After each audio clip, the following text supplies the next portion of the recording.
Secretary of State Antony Blinken is in Israel, where he's pushing to get more aid into Gaza and hoping to avert an Israeli invasion into the southern city of Rafah.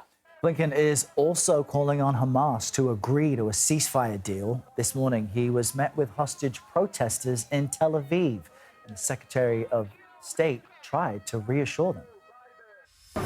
Bringing your loved ones home is at the heart of everything we're trying to do.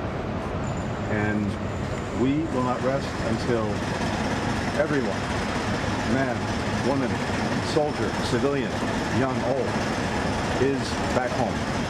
CBS News foreign correspondent Ramy Inocencio joins us now as he follows developments from Tel Aviv. Ramy, what's holding up hostage release and ceasefire negotiations right now?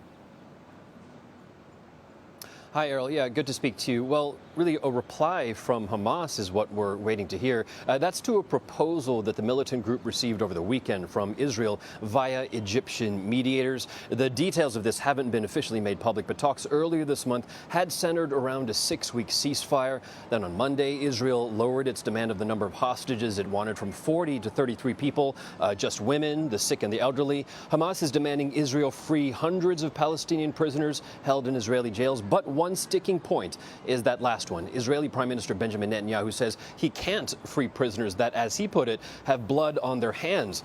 Another non-starter appears to be Hamas's longtime demand that the Israel Defense Forces completely pull out from the Gaza Strip. And then looming over all this, Netanyahu warned again just last night that Israel will invade Rafah, that's with or without a deal. And Ramy, that's obviously a sticking point for the Biden administration, with Secretary Blinken meeting with Israeli Prime Minister Benjamin Netanyahu in Jerusalem. I'm wondering if you could tell us anything more about what came out of that meeting.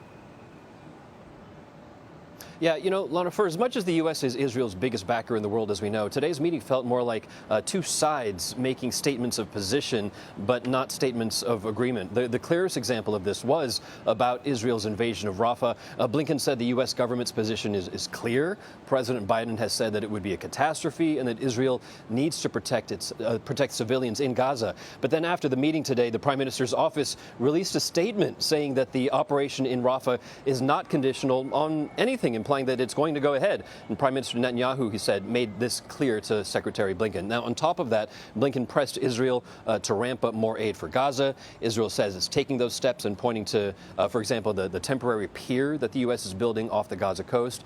There's the opening of the Israeli port of Ashdod, and then there's the rebuilding of the land crossing at Erez, which reopened today.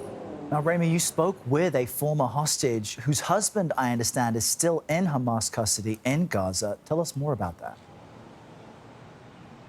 Yeah, this was an extremely emotional conversation, Errol. I spoke with Aviva Spiegel right after she met with Antony Blinken, and she said, first off, that she was grateful for U.S. support today. But, you know, she herself was a hostage. Hamas released her after 51 days, but then her American husband, Keith, stayed. He's still being held and is now in day 208. And just days ago, that proof of life video that came out that Hamas released was actually including him.